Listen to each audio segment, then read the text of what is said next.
పేరు సత్యబాబు. సత్యబాబు గారు. ఇంద్ర సత్యబాబు. మీ అనుభవాలు దేవునిలో? మేము మొట్టమొదటిగా ప్రభు నమ్మని కాలం అంటే మాకు తినడానికి తిండి లేక, కట్టుకోవడానికి బట్ట లేక, ఉండడానికి ఇల్లు లేని పరిస్థితులు ఉన్నామండి.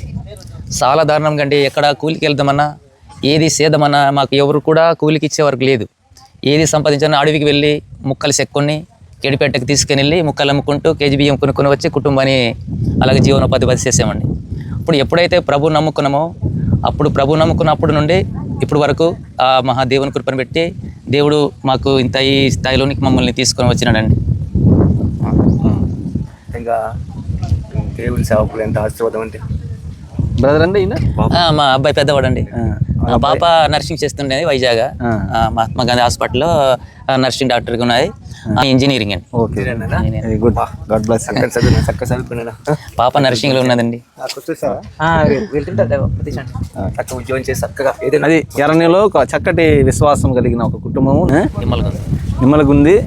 ఈ గ్రామంలో మొట్టమొదటిసారిగా ప్రభువుని నమ్ముకున్న వారు 15 సంవత్సరాల క్రితం ఆయన క్రీస్తుని తన సొంత రక్షకుడి కింద అంగీకరించారు. 15 సంవత్సరాల క్రితం ఈ గ్రామం ఇంకా ఎంతో కష్టం. ఇక్కడ నుంచి బయటికి వెళ్ళడం కానీ, లోనకి రావడం కానీ, ఈ చక్కటి ప్రాంతాన్ని కష్టపడి ఆయన నిర్మించుకున్నారు. ఎంత అద్భుతంగా చూడండి, ఎంత చక్కగా ఇంటిని కానీ స్థలాన్ని కానీ చక్కగా నిర్మించుకున్నారు. వాటర్ ట్యాంక్ కూడా సొంతగా తీసుకున్నాం. వాటర్ ట్యాంక్ గ్రావట్ తీసుకుంటాం.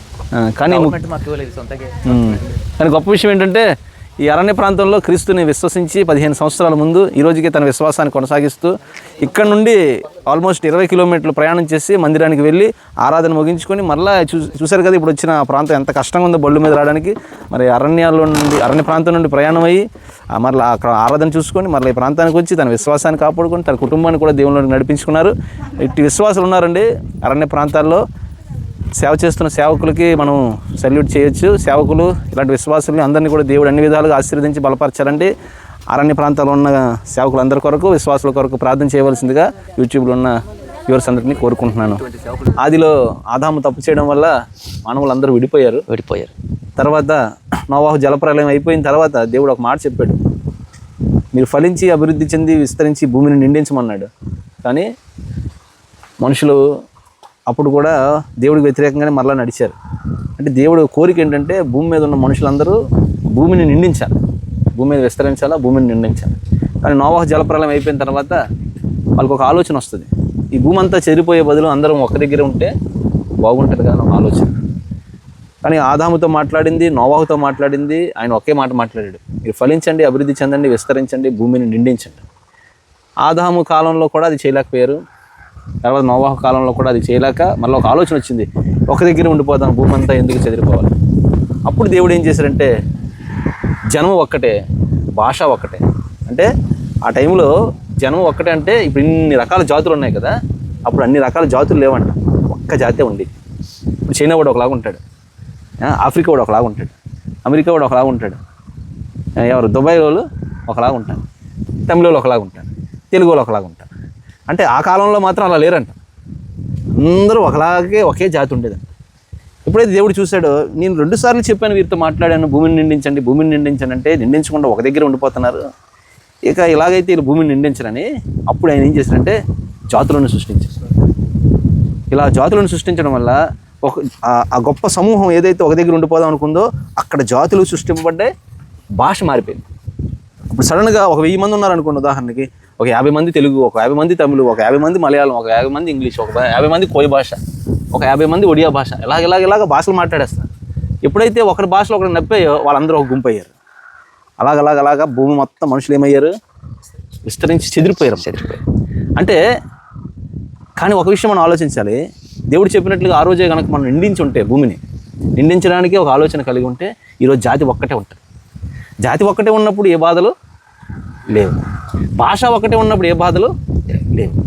కానీ మనిషి 2 సార్లు ఆజ్ఞను అతిక్రమించడం వల్ల దేవుడు 3వసారి ఇక లాభం లేదు, జాతులను వేరు చేద్దాం అంటే ఒక్క జాతిగా ఉండడం వల్ల నా మాట వినట్లే, అందుకు ఇన్ని జాతులను సృష్టించాడు, ఇన్ని భాషలు వచ్చేసాయి. ఆఖరికి ఇప్పుడు భూమి నిండింపబడింది కదా, ఇప్పుడు మళ్ళీ దేవుడు ఏం చేయాలనుకున్నాడంటే ఇప్పుడు అందరినీ ఒక జాతిగా చేసేద్దాం, అదే యేసయ్య జాతి, అదే క్రీస్తు జాతి. అదే ఏ జాతి? అదే క్రీస్తు.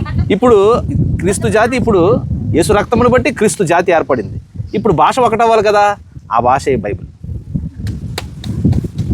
ఆ భాషే బైబిల్. అందరూ కలిసి ఇగో ఒక భాషగా మాట్లాడుకోండి, ఆ భాషే నా వాక్యం అనే భాష. అంటే ఇప్పుడు యేసు రక్తమును బట్టి మనందరము ఎన్ని జాతులం? ఒక్క జాతి. యేసు రక్తమును బట్టి అందరము ఒక్క జాతి. అందరూ మాట్లాడుకునే భాష నేను చెప్తాను చూడండి, ప్రైజ్ లార్డ్. ఇది ఎక్కడికి వెళ్ళినా సరే పలకరించే పలకరింపు.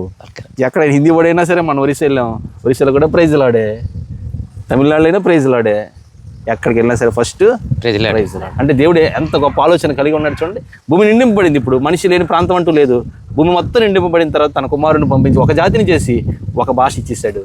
అదే దేవుని వాక్యం అనే భాష.